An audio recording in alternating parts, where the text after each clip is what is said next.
We are live. Peace, Black Power family. Welcome to another episode of Do Knowledge Radio, place where knowledge is born. This is your host, Knowledge Born Alive. And let me just do this with the camera because y'all did not come to see me, okay? Y'all came to see this No, they want to see both of us.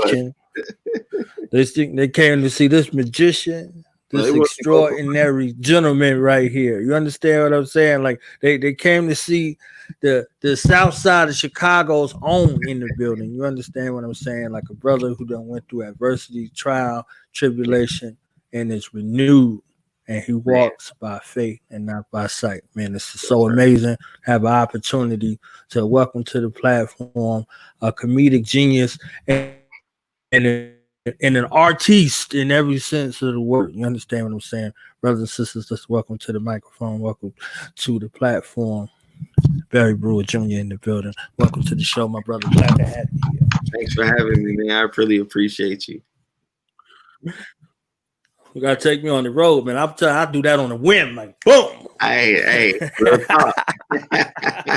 and everybody can't do that either. That's not an easy job. Trust me, in being a stand-up, you've learned people have messed that up terribly a lot of times. So I appreciate that. Welcome. And all respect due, man. I love what you're doing. I love how your heart comes through in everything that you do, and you make space to not only bring joy to people's lives, but to impact people's lives on the daily. So I'm honored to have a few minutes with you to tell you publicly because I don't do a lot of the commenting. You understand what I'm saying? So I was fortunate enough to catch you live so I could spend a few moments with you. How you been, man? What's going on with you? Everything on top of the world. You understand? How you feeling right now? I'm feeling well, man. You know, when you're trying to build, when you're building, I should say, it's a constant grind, obviously, man. So I promise you, like, I want to leave here empty. When time is up, when life is done, I want to leave here completely empty, exhausting anything and everything God's put inside of me to do. And with that mindset, man, I'm just always, my mind is just running and I'm trying to build and I'm trying to be effective in all of those areas. You know what I mean? So that's where my mind is at right now. But I feel good. I'll be glad when I can get in the gym regularly and hoop, because that was my stress reliever, my time away from it all, just to enjoy the game and get a good workout in. So I'm excited to get back to that, hopefully that soon.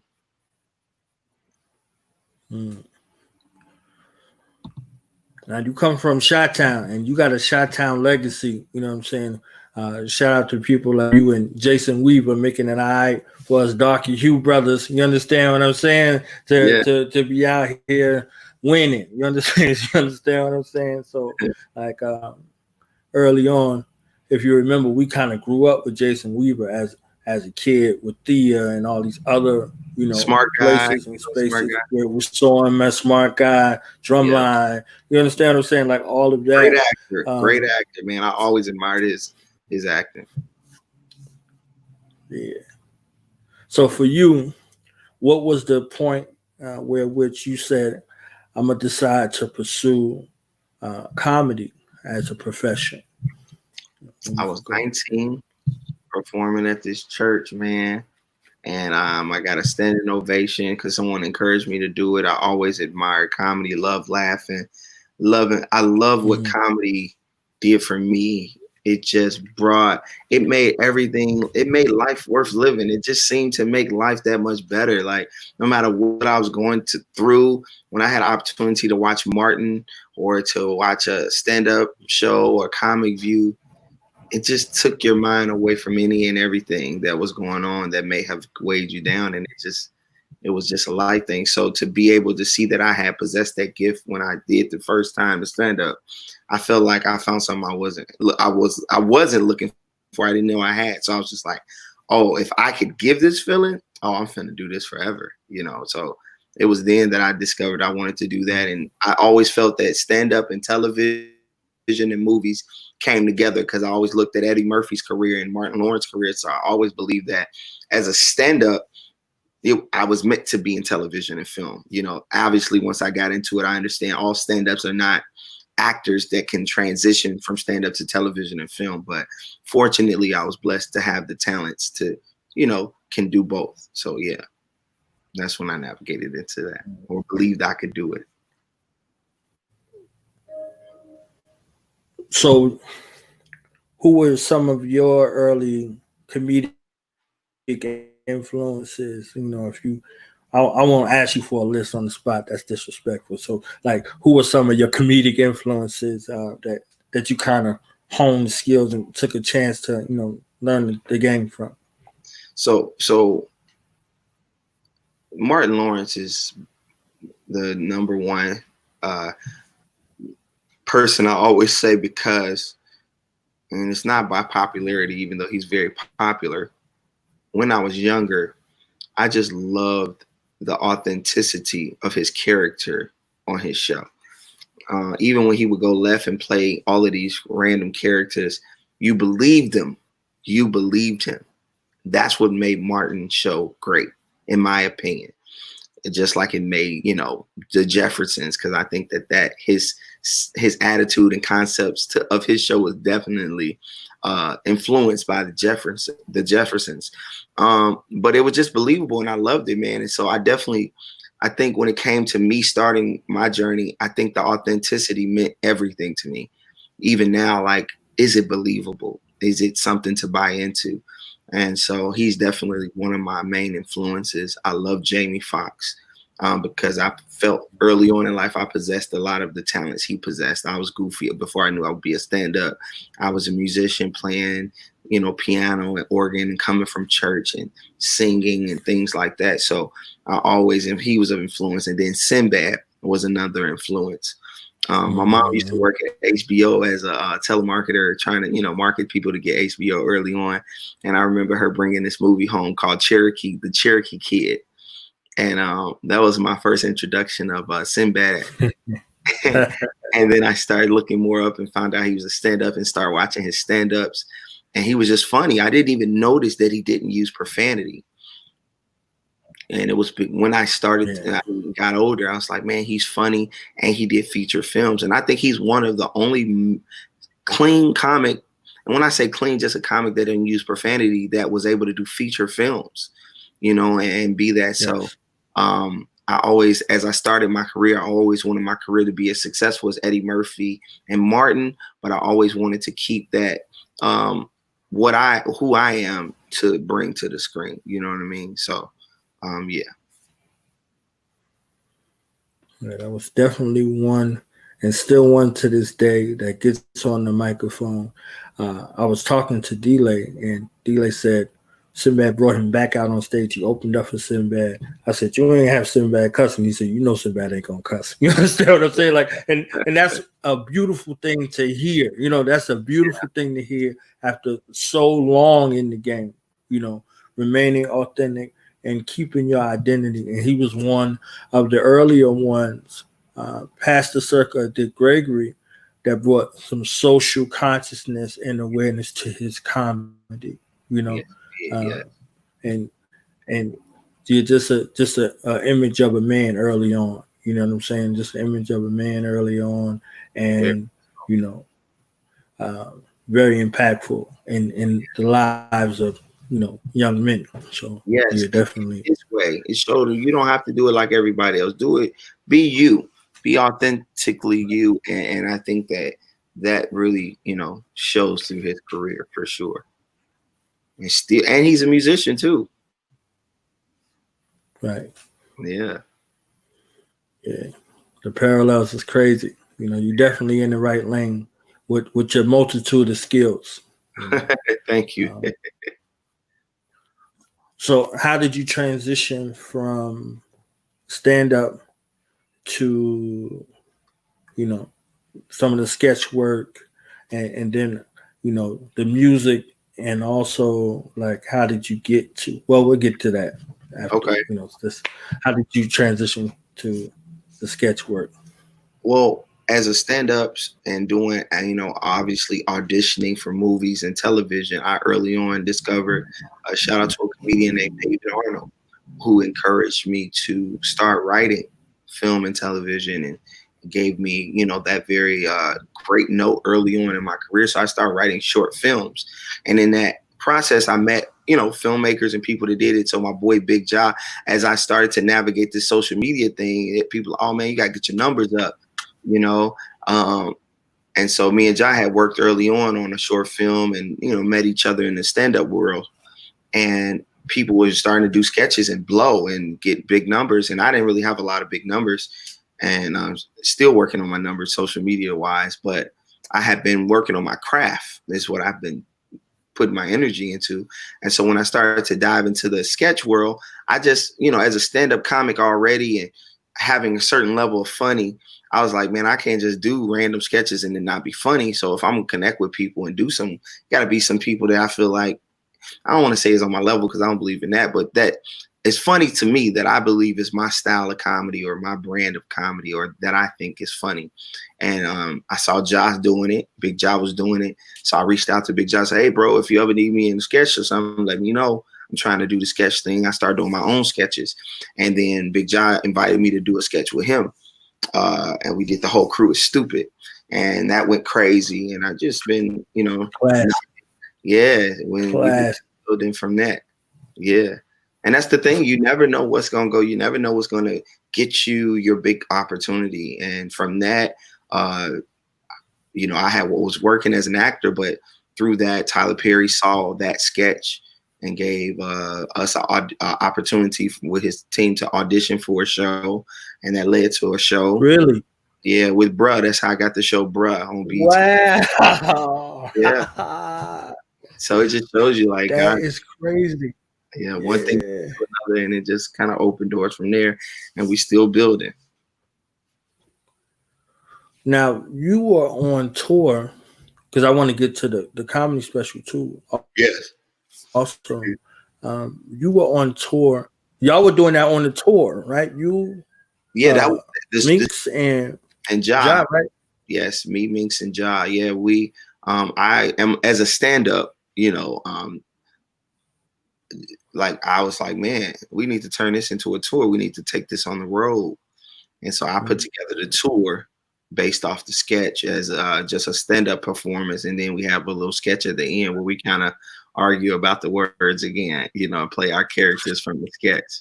And we did like 20 cities, and it was really successful. It was very enlightening. It was so just heartwarming to see the fans that we've grown from that sketch, and from Ja's and Mink's just building in their own worlds, you know. So people came out to see everybody, and, you know, I was building in my world, but they really were the ones that had been putting the work in sketch wise. That was really showing, people were showing up with their merch on and just excited to see us. And yeah, it was really dope. It was successful. What was that feeling like for you getting back on the road? You know, you started in one form, and then, you know, you put it all together and said, I'm gonna go for it full time, hard body, LA, Chicago, you know what I'm saying, to LA, and then, you know, coming back out 20 city tour from something that was a thought form in your mind, because you like working with like some of the greatest, in my opinion, you understand, some of the greatest, like you had a dream team together, you know. Yeah. 3 adaptable characters. Y'all could be anybody, anywhere, anytime. You understand what I'm saying? Like the definition of a key player / role player. You see what I'm saying? All together, you know, and individually. You see what I'm saying? So, like, you know, what was that like with your fam going back out? Like, boom, hitting the road.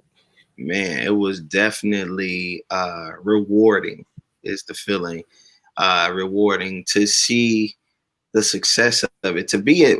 First of all, to be around some guys you love and appreciate and can just, you know, have chemistry with, is just enjoyable time when we ain't working. So to be able to go work and do what you love with the people you love, and to see them excited about it and this new experience was definitely, you know, rewarding. You know, to see how they feel. Minx was so excited because Minx had never been out like that and around the country. So to see that, to see his excitement, Ja, either on the road as a stand-up, he's usually just really, you know, been in LA building, you know. And so for him to see all of that, them just like, man, this is really dope. For them to see the love that the world had for them was definitely rewarding for me. You know what I mean? Just as a stand-up who's been on the road early on, then to put something together like that and see it come to light was definitely, you know, just the rewarding feeling. That's a beautiful situation.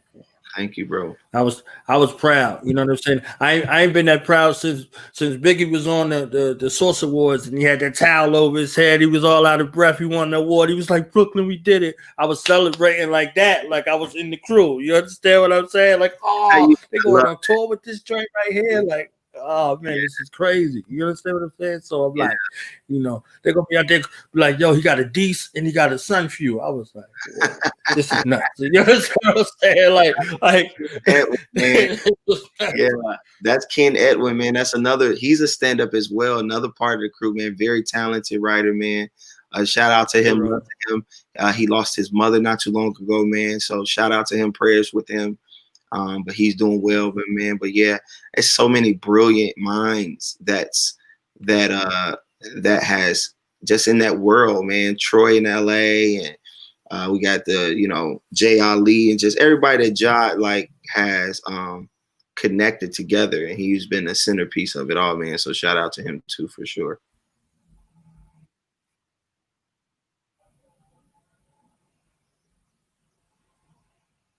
You still there?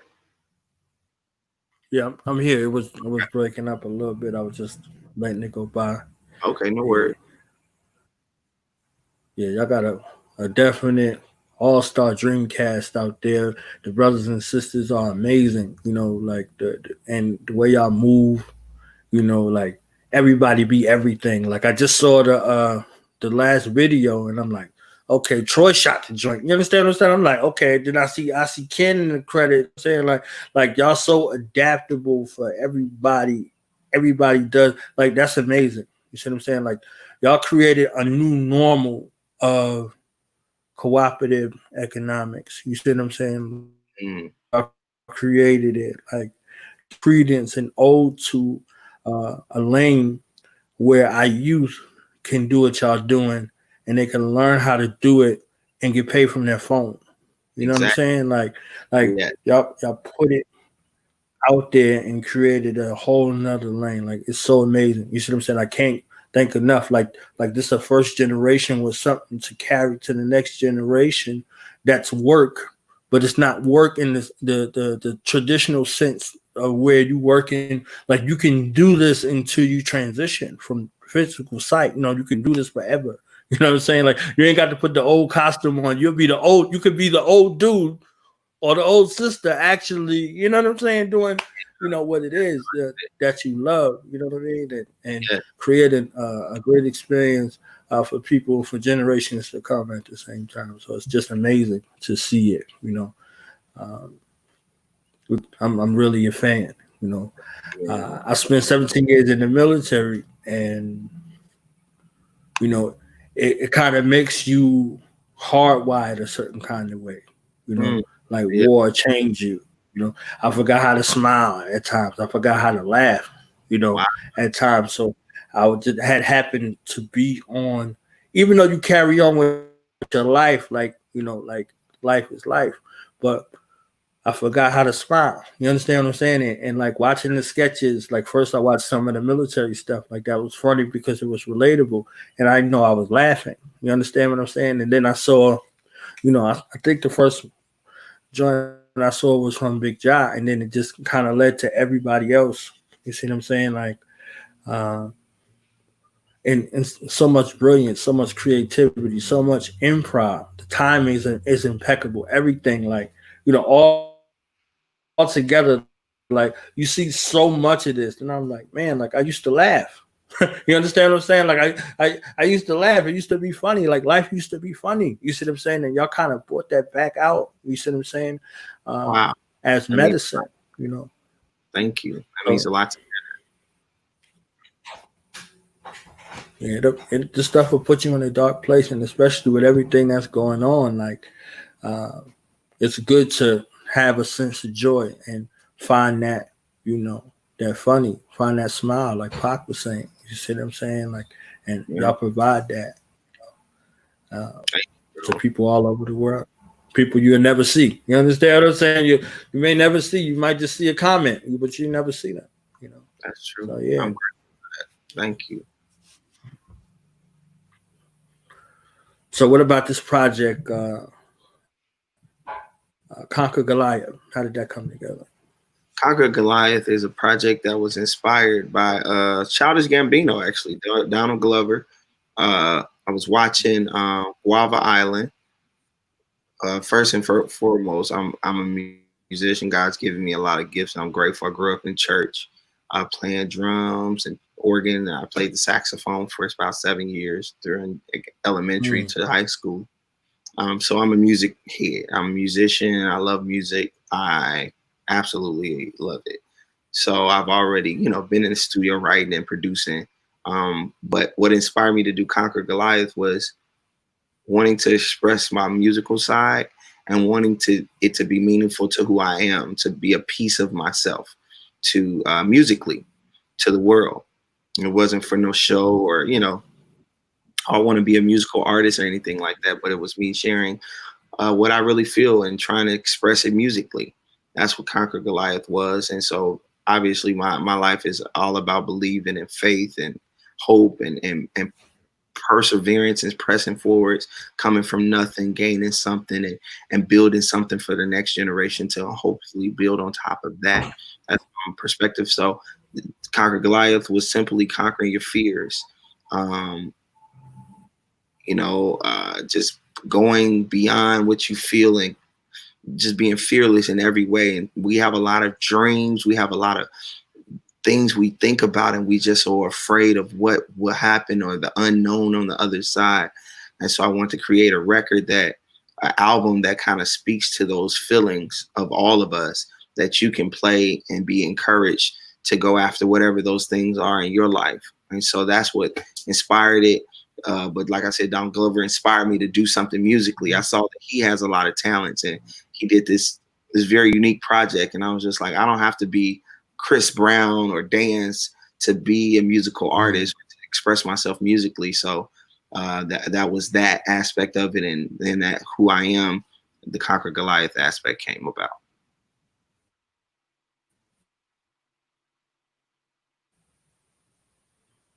I love it. It's an amazing project. Thank you. Amazing project. Thank you for checking it out. It means a So lot. June of 2017, you wrote, produced, and put together your own series. You know, your own comedy series. You know, so like 3 years ago. You know, you what was that like for you? That process right there. You know what I'm saying? I'm home. Yeah, Seeing everything come together with man. that. That was one of the moments in my career that I will always remember. That means a, a, a very great deal, because as a stand-up comic, watching You So Crazy, watching Delirious, and watching Raw, watching all the stand-up specials over the years, I could not wait to get my own, to do my own. And as I've navigated this industry, I always thought that it would be an entity to say, oh yeah, you the next one. Excuse me, I'm so sorry. I've been working. That you would be the next one, that somebody would, give me a deal. But that's not the way it happened for me. It was me believing that I was ready and I had something to say, and I was starting to become in my prime as a stand-up, and I needed to do my first stand-up special. And then me putting the pieces, asking people, family and friends, and to believe with me and to help me put this thing together. And I had the vision, and people came and they contributed to helping me bring this dream to fruition. And I from finding the venue to promoting the show to asking Molly Music, who came and blessed me to perform, to help me fill some butts in the seats, sold out 725 seats, 2 shows back to back, and tape my very first stand-up hour special. Was a big. I edited with the editor. I'm in the editing, coming up with all the music for it, coming up with the concept for my the beginning. I mean, from writing it, I mean, every element of it. I touched every part of that, and to see it come to a platform, to see it about to air on national TV tomorrow, just like, it's surreal. And so I used to say, how did it feel? Like, oh my, how was it? It was tiresome. It was headaches everywhere, but it was like a dream come true. You know, sometimes we want our dreams to come true, but we don't understand what comes with that. It's some work, it's some tears, it's some heartache, it's some lonely nights, it's some frustrations, it's some arguments, it's some fights. But at the end, when you see it come true, it's like, man, we did that though. You know, it was hell getting there, but we got there. And that's how I feel about my stand-up special, man. So it's definitely one for the books for me. And people can check that out. It airs tomorrow. What time? You said it's on CW, right? Yeah, on the CW network tomorrow, 9 p.m. Eastern time. It's also available for streaming on Amazon Prime and on BET Plus. And it's also available for sale if you want to purchase it on like iTunes or Vudu or Google Play. You can also, you know, the audio version is available everywhere too, Spotify and iTunes as well. The special is called Chicago, I'm Home. Barry Brewer, Chicago, I'm Home.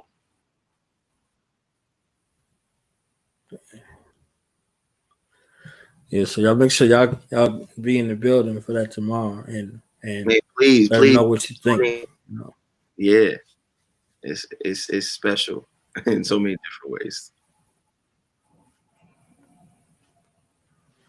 So now let's talk key success. What are some of the greatest takeaways you have from your career? You know, you shared with us, one magic moment. What's some of your greatest takeaways from your career?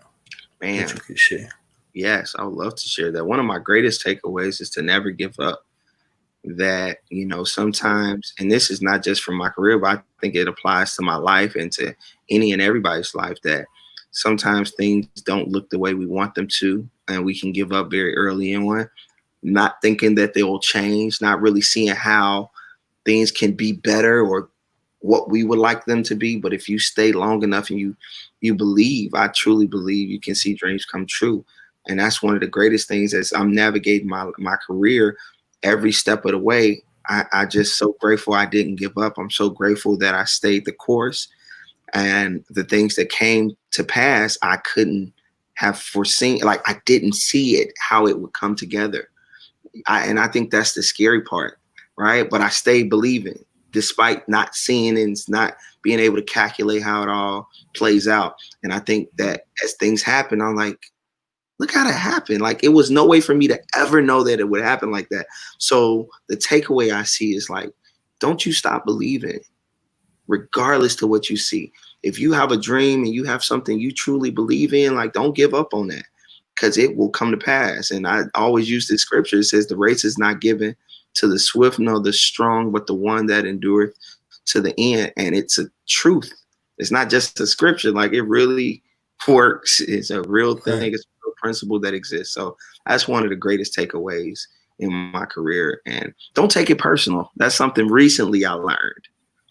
I would get really frustrated with people in the industry, and when things are happening, people, even your friends and your family, don't take it personal.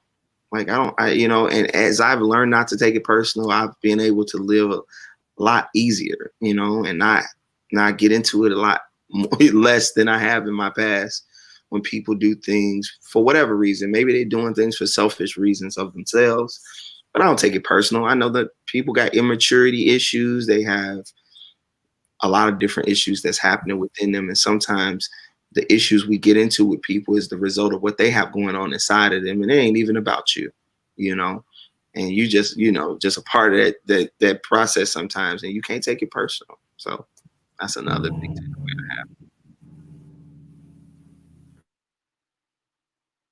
Two amazing takeaways.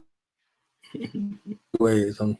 I really understand what I'm saying, because you know this road gets tumultuous. You see what I'm saying?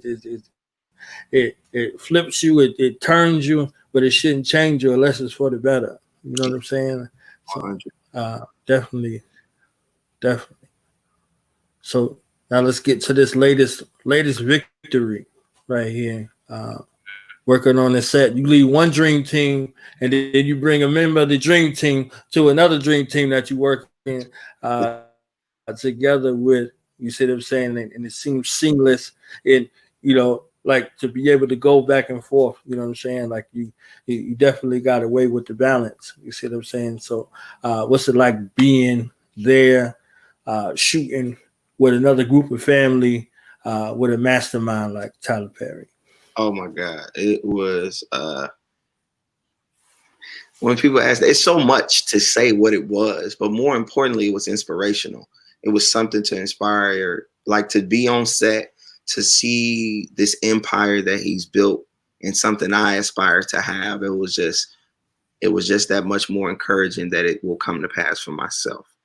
It was very as a man, now that I'm a man and I'm a father and stuff, when I see people that I've admired, I try to see what I can learn, whether it be good or bad, right? To try to take away from them and apply. And the thing I learned about Tyler Perry was that his work ethic is I've never seen it in my personal life. I've heard about people working this way, but I've never seen it until I saw him in person. When I tell you he touches everything, he's so into everything. He's so into everything. It's like, are you human? You know what I mean? Like, I was tired one day from working on set. I was like, oh, he's walking behind me. And he's like, you tired? It's like, yeah, I'm tired. Like, what you mean? We've been working all day, aren't you? He's like, man, I'm ready to work some more. I'm so mad we got to be done. He's like, before, he said, this is because we was shooting differently on our show than he had ever shot. He was shooting like 14 hours straight. So they was doing 8 hours on our show. So he was just like, he's like, I'm bored. I don't know what I'm going to get. I got to go find something to do. I was like, are you serious? So I learned that, man, just work ethic. Like, it's depressing when you be like, I thought I was working hard when you see this person going, so it was just inspiring to see that man at that level, to still have this passion and this work ethic, to want to be even greater. You know what I mean? And so I learned that even at every level, there's another level to aspire to, and the cast was amazing. Like, the cast was just, some things are just match made in heaven that I've heard, but everybody was just get along, from all the bros, from Monty to Philip to Marty. All of our chemistry was just as brothers. Like, for it to be bros and to really have people you connected with outside of the scenes and be able to go hang out with them, enjoy it. Like, you would think we would really like this a real relationship, because that's how we are. You know what I mean? And it's just the way it connected. Even before we booked the show, we were all kind of hanging out in the auditions. We kind of all navigated and migrated together. And so I just think that, Mr. Perry and his team, I think they had just an eye for chemistry, and I would believe they will put us together. They put us together very well. And the mother and the other characters that on the show were just like, it's family for real. So I feel like I'm going on and on, but it's so much. It was so much to take from it. It was so, like I said, it's another dream come true. I mean, to work on a show, one is a dream, then to work with the Black man that's opened up doors for so many, and that's will open up the doors for so many. And that's what I aspire to do, to work with him. Then that's a whole nother dream. Right. And, yeah, to be on a studio lot that an African-American man is providing, you know what I mean? To see all these Black people thriving and doing well. That's how I feel every time I go to Atlanta anyway. I just love Atlanta, Georgia. It's so encouraging. Being from the South Side, you go to Atlanta, you be like, we gonna be all right for real. You know what I mean? Because you see so many Black people thriving. So it's encouraging. So it was just a great feeling, man. And I keep going on and on. It was just amazing, for sure. That set feels like Harlem Nights, and it feels like life. You know what I'm saying? Mm-hmm. Like the genuineness that's there in the room. Like I don't even know how they made 3 movies. Coming to America, I don't know how they made that. I don't know how they made Life, and I don't know how they made Harlem Nights. You know what I'm saying? Like so much talent in the room, so much things going on, so much, you know, and I will put this series in that same vein. You know, it's like, wow. You understand what I'm saying? Like, how did they get anything that, like, how many takes? You understand what I'm saying? Like, because I could see a lot of go with it in there. You know, I could see a lot of it. I could see like it shines through. Like if you're paying attention, if you have that kind of eye, you're like, wow, they just did that. They just did that. You understand what I'm saying? Like, oh yeah, like, oh yeah. You understand what I'm saying? So like to see that kind of flow, to see that kind of organic chemistry, like that's like championship, you know, material right there. I thank you for that. That's a great compliment. I appreciate that. It was definitely a rewarding feeling.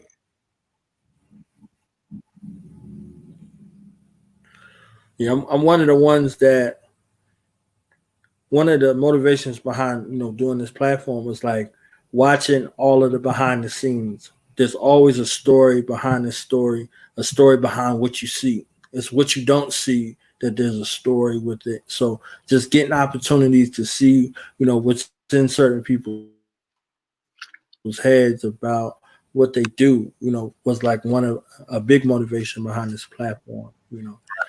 So to hear any story that I could get, like any little moment, you know, the behind the scenes, the actors or the actresses takeaways from the situation, the interviews, you know, all of those things that kind of gets, you know, a chance to get a little glimpse into the mind of the content creator. You see what I'm saying? Like one of the other reasons why I sought after the brothers and sisters who do the YouTube sketches is because for most of us, all we ever see is the sketches. You know, we don't get a chance to really see and hear from uh, y'all. Publicly unless y'all live somewhere doing something, blah blah blah, whatever. But just to get into that kind of mind that creates this brilliance, you know, whatever budget that you have, you see what I'm saying? Like there are no constraints or restraints to what you make happen. Like you make miracles happen every time you put the camera on. You understand what I'm saying? So it's like to hear that and to hear some of those stories and to hear, you know, some of the background stuff. It's just, for me, it's amazing. You see what I'm saying? Like, so I think my audience gleans off of it, you know. Yeah. For me, it's amazing. Like it's inspirational. It's motivational to see, you know, young black people doing this together, working together, making this stuff happen together. Like it warmed my spirit. You know what I'm saying? Like, and it's relatable. It's funny. It's that's my cousin. That's my uncle. You understand what I'm saying? Like all of that together. You see what I'm saying? So relatable life experiences put in a way where you can laugh at it and learn a lesson at the same time. I think it's just brilliant. I agree. I 100% agree.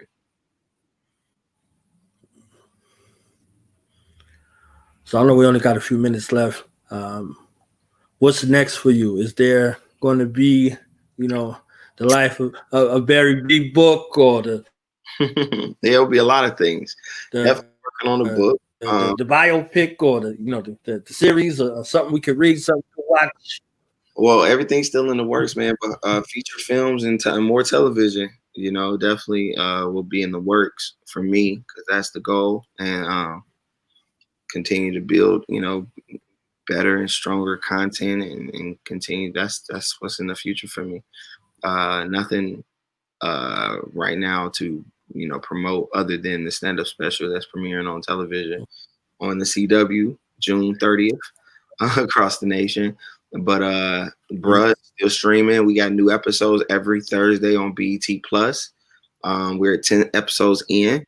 But we have more new episodes coming every Thursday on BET Plus, and that 7-day free subscription. People should go check it out. It's free. You don't got nothing to lose. If you don't like it, you can cancel. So I definitely encourage that. And follow me on social media, everybody. Barry Brewer Jr. on all platforms, and my website is barrybrewercomedy.com. So when the world opens back up, hopefully I'll be touring somewhere near you, man. I hope to be back out in North Carolina really soon to do some stuff.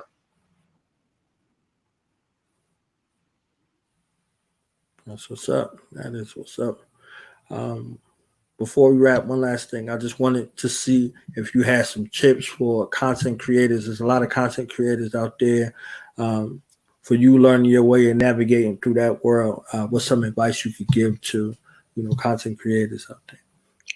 Yeah. First of all, consistency. Consistency is something I would always share. I think sometimes content creators can get discouraged with the views and the likes and the comments of their content when they first start, even when they at any stage of it.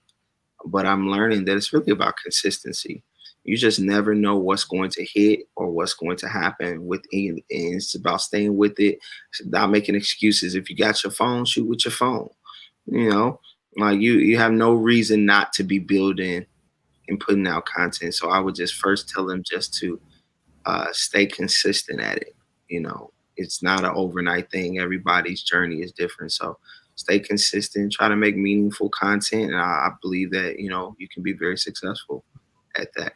That's what I would share. Consistency, use what you have, try to make meaningful content. And I think you can be very successful.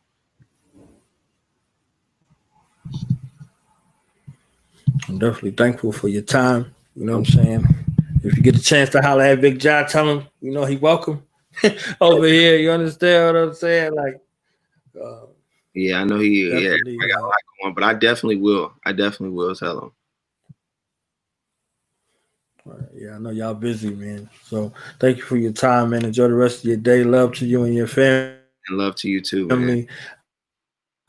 Definitely looking to see and experience more to this greatness that you got to bring to us in the future. And we got fans and family over here. Okay, man. I appreciate you greatly. Thank you so much for allowing me on here. All right. All right. Peace out, man. Thank you.